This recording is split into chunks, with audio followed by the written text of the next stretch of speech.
We talk about a name that's gaining a little bit of traction in the coaching search per 247, and also we debut our segment, What You Talking About, Willis, right here on the Locked On Ole Miss Podcast.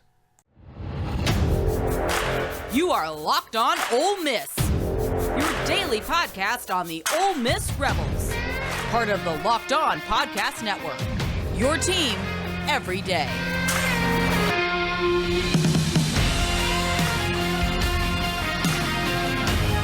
Hey, thanks for tuning into the Locked On Ole Miss Podcast. I'm your host, Stephen Willis, and thank you for making the Locked On Ole Miss Podcast your first listen every day. We're free and available wherever you get your podcast. Now, straight into it, Will Wade has appeared as a name that is gaining a little bit of traction per 247 Sports. They did an article about it shortly after the Kermit Davis firing. You talked to a writer, Robbie Weinstein, talking about what's going on with Will Wade. Now, we're going to talk in the third segment of what exactly I think Ole Miss basketball is and what they need to do to get out of the funk that they are currently in our What You Talking About, Willis segment. But as for now, and talking about this Will Wade thing, it makes an incredible amount of sense because of the recruiting chops that he not only has, but has proven at different locations. I think he was at maybe UTC and Virginia Commonwealth. At LSU, he's won every single place he has been. Now, we talk about the damn good offer that he got in trouble with a phone tap on, but it turns out now that's legal. Everybody's putting out a damn good offer, or you're not getting the player that you're trying to get. That's just the way it works now. So why punish somebody that might previously played in the gray area, but is no longer even gray? So Will Wade gaining traction, you're going to see Ole Miss people doing it. Now, it hasn't been palatable in the recent past for Ole Miss boosters, the self-important people, the ones that think about that, because I think he was an LSU guy. And because he was an LSU guy, you got that really hard hatred. It would be like Dan Mullen being a candidate for the Ole Miss head coaching job in football. Kind of that same dynamic is in play because he was at LSU. So he did all these things that was shady. You said a whole bunch of stuff, wrote a whole bunch of checks. There's a whole bunch of receipts. And now if he comes to Ole Miss, all of this is going to come back on you. So it's just easier for you not to have to deal with that. But that's not really a real reason if you want Ole Miss basketball to be successful. That's kind of a selfish reason. Because between him and Chris Beard, who that name is still being thrown about, so Will Wade and Chris Beard are the two dominant names in the coaching search, but then you have other names as well. Steve Forbes at Wake Forest, Chris Holtmann at Ohio State for people looking for a contract reset. Now, if you notice, these people that are looking for the jobs, if you're going to get somebody that is a really good high-level basketball coach at Ole Miss, don't let people fool you. There has to be a but at the end of the sentence whenever you mention him. Steve Forbes, but he's looking to get out of Wake Forest and get a contract reset. But Chris Holtmann, but he's looking to get out of Ohio State and get a contract reset. Unless you're doing the G5 thing and you're going to promote a G5 coach where you're hoping to find that unicorn, which sometimes that absolutely happens. Nate Oates was from Buffalo. He was a G5 coach and has been very successful at Alabama. But Ole Miss has done that over and over and over again. And we're going to talk about that in the third segment. We're just going to have to be real about exactly what Ole Miss basketball is. So Will Wade and Chris Beard, they're both butts. They both have butts. Even if they were to take the Ole Miss job, that butt is the only reason they would do it. So out of all the names that are listed for the Ole Miss job, that's not a G5 job, there's a but. There's a this is happening though type situation. A Mike White to Georgia type situation. Or you have the rehabilitation destination. And Ole Miss is in a position to where they almost have to hire that guy if they want a splash. If you want to play the lottery, shoot craps, and try and roll the dice and see what you get with a G5 coach, be my guest.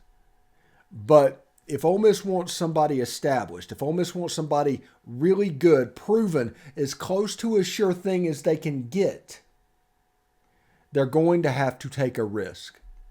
And if you are not willing to do that, that means you are willing to be okay with accepting the results of not taking a risk, because insanity is doing the same thing over and over again and expecting different results.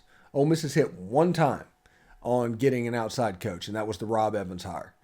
Andy Kennedy kind of plateaued and did his thing. He was a good coach, but he wasn't quite there. Rod Barnes was the assistant from the Rob Evans staff that kind of fell off the map shortly after Rob Evans. Kermit struggled, and Ed Murphy struggled. Lee Hunt struggled.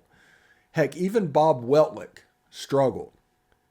He may have won the SEC tournament and got Ole Miss to its first NCAA tournament, but if you look at the overall record, the success might have been there, but it wasn't anything to crow about.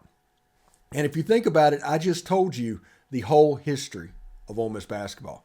It's absolutely nuts. But if Ole Miss is going to be what anybody that wants basketball to be successful wants, Ole Miss is going to have to take a risk on this hire. If not, you might as well be waving the towel, throwing it in. Well, like I said, we're going to talk the third segment about what exactly Ole Miss basketball is. And we're going to release that as a standalone as well. But it's interesting. It's actually really interesting. Today's show is brought to you by Built Bar. If you're looking for a delicious treat, but you don't want all the fat and calories, then you got to try Built Bar. What makes Built Bar so good? Well, for starters, they're covered in 100% real chocolate. That's right, real chocolate. They come in unbelievable flavors like churro, peanut butter brownie, coconut almond. And I'm not sure how Built does it, really. But these bars taste like a candy bar while having amazing macros, like 130 calories, 4 grams of sugar, and 17 grams of protein. And now, we've been telling you for years, you can go to Built.com and you put in Locked On 15 for your code, and they'll mail you a box of Built Bars. Now you don't have to do that. They're available at Walmart and Sam's Club. That's right. Head to your nearest Walmart today. Walk to the pharmacy section and grab yourself a box of Built Bars. You can pick up a 4-bar box of cookies and cream, double chocolate, coconut puffs, and if you're close to Sam's Club, run in and grab a 13-bar box of our hit flavors, brownie batter, and churro. You will thank me later. It's really cool that now that it's available in Walmart and Sam's Club. Like I said, but you can still use the Built.com. Probably not the promo code, but you can still use the Built.com. All right, thanks for making the Locked On Ole Miss podcast your first listen every day. Make sure you check out our brand new podcast, Locked On College Basketball. Everything you need to know about college basketball in one place. Plus, you can hear from big-name experts, insiders, coaches, and players. Locked On College Basketball. It's available on YouTube and wherever you get your podcast, like we are on YouTube. Go to YouTube, subscribe to the channel, hit the bell for notification, comment down below, and upvote it itself. We'd appreciate it very much.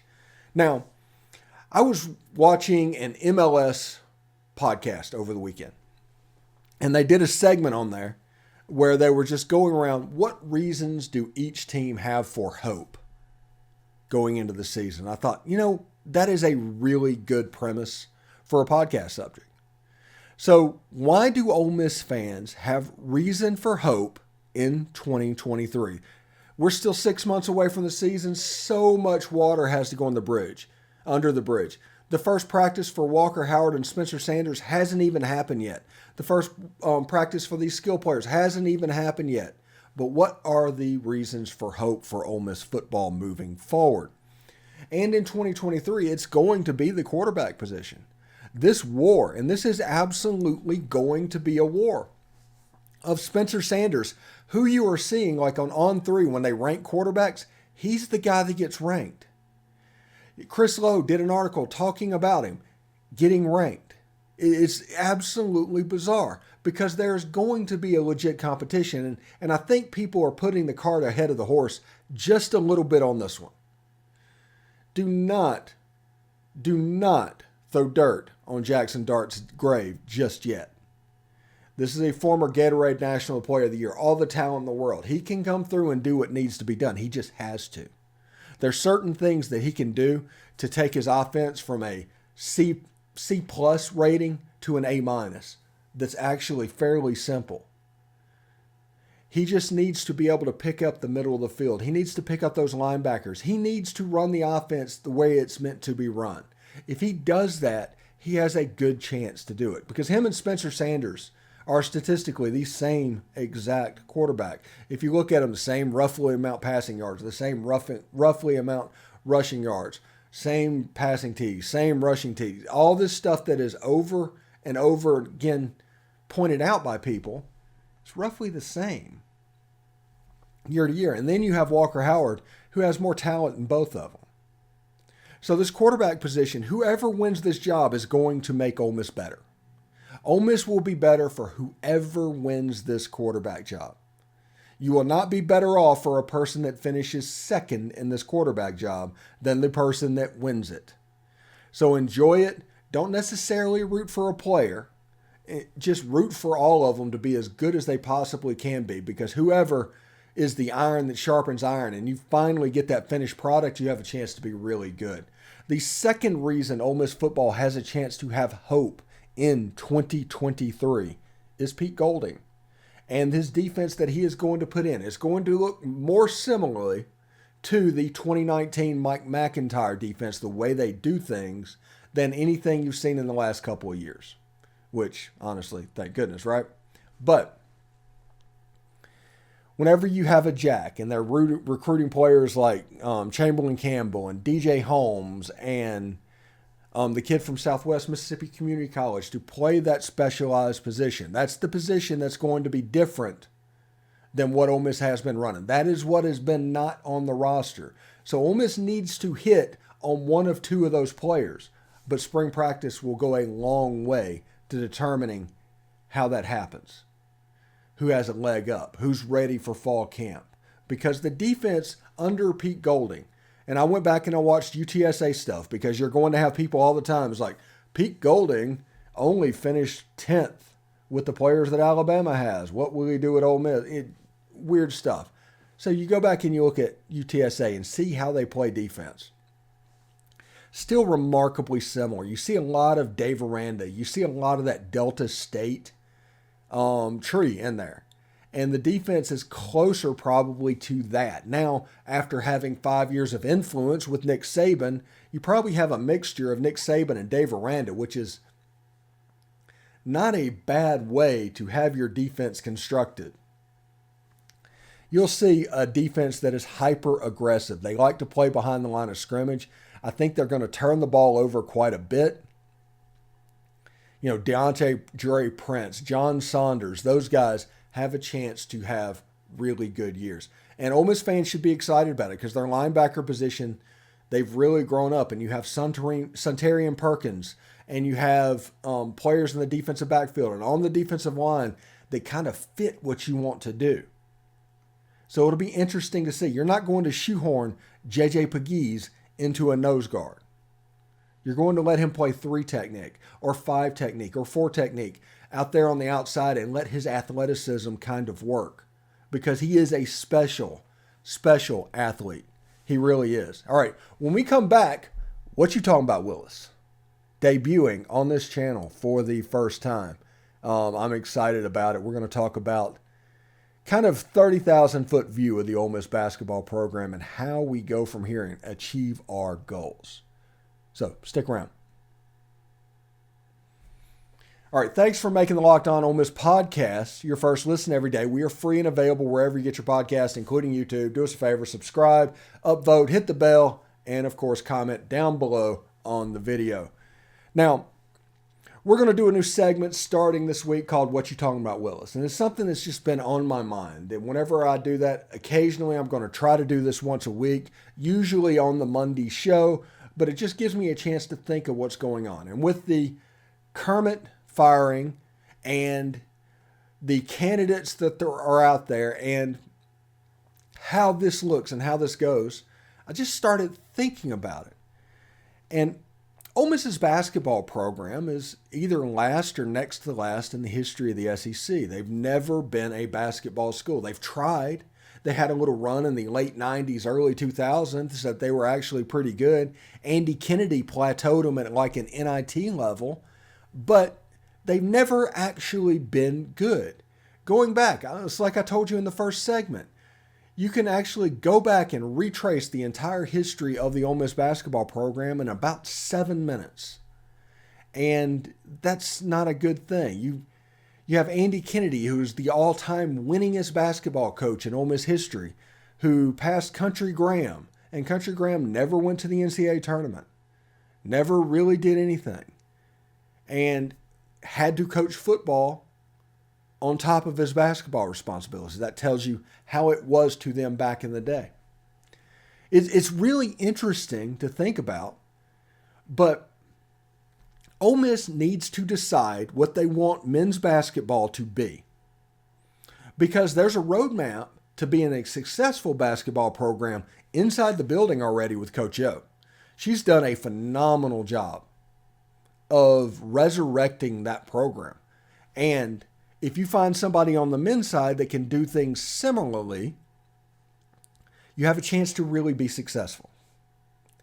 You need to go around and be all over campus. You need to overly market stuff. You need to honestly be like I am about this show online. There's people online that just are aggravated to death of how much I market what's going on. But you need that in the Ole Miss basketball program, and that is because it is in between Lane Kiffin and the football program, and it doesn't matter if it's Lane Kiffin. Whoever is the coach of that football program is the most important figure on campus. 80% of the Ole Miss fan base probably would identify at most as sort of care about baseball. Box score baseball. 80% of the fans are football really only. That is what they pay attention to. To put this in perspective, if you want to think about how things look and everything, if you were to take 247, On3, Rivals, all those, and get all their subscribers and sit them down, they would fill up the south end zone, and that's about it. You would still have 2/3 of the football stadium that are casuals, that may go to the football game because of the Grove. They're not really interested in what's going on. They have different reasons for what they want to do, but they're not paying for content. It's why sites like the Rebel Walk and the Grove Report and myself are so important in the ecosphere of Ole Miss sports, because it's so different.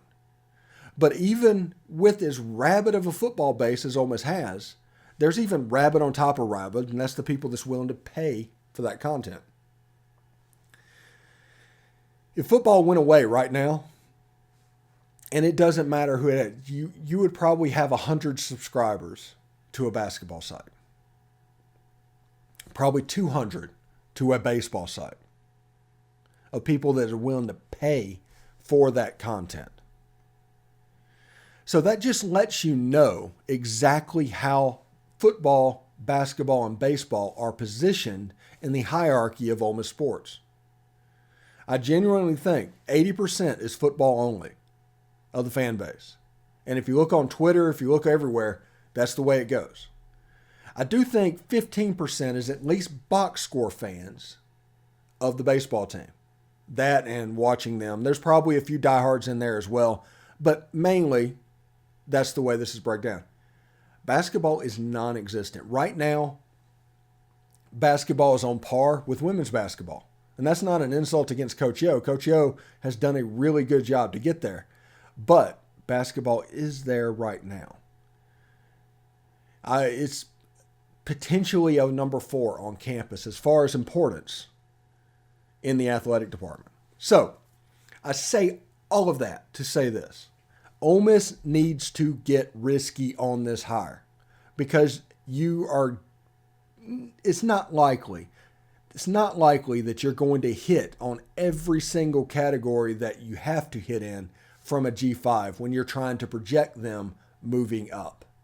It just doesn't happen. If you look at Ole Miss's history, good coach after good coach after good coach has come into this program and has been unsuccessful. You need a unicorn. You need a special coach. And to do that, you're probably going to have to take a risk right now. Unless you're okay with exactly what's been happening for the last 40 years. If that is okay, fine. Do it again. Keep doing it if that is the expectation, because we broke down the percentage of exactly how much everybody cares about different things. But if you are looking to maximize this basketball program, if you are looking to have it take the next step, what's the saying? Scared money don't make money. And that is kind of the situation. You need an adventurous hire. I'm not advocating for Chris Beard or Will Wade or anything like that, but I am advocating for somebody like them. And if they don't tick the boxes that are necessary to be successful, you're just going to be doing the same thing in 4 years. And it's going to cost, since all the contracts in Mississippi are fully guaranteed, nobody's just going to resign. The buyout, if you resign and forego millions of dollars, that's absolutely silly. You have to be careful that in this age of college basketball, first and foremost, you're doing what you can to make it relevant. I'm telling you, Ole Miss needs a Bruce Pearl-like hire. And Bruce Pearl was a risk. Bruce Pearl was a risk. But I bet it's a risk that Auburn's happy they made. Heck, I think Ole Miss is in a position to do that because they took a risk on Lane Kiffin, and all he's done is give them a sugar ball. So I think a risk needs to be bona fide taken care of. Now, vet them, do whatever you have to do, put language in the contract. But here's the other issue. People say, well, if something goes wrong, he just embarrassed Ole Miss. No, he embarrassed himself.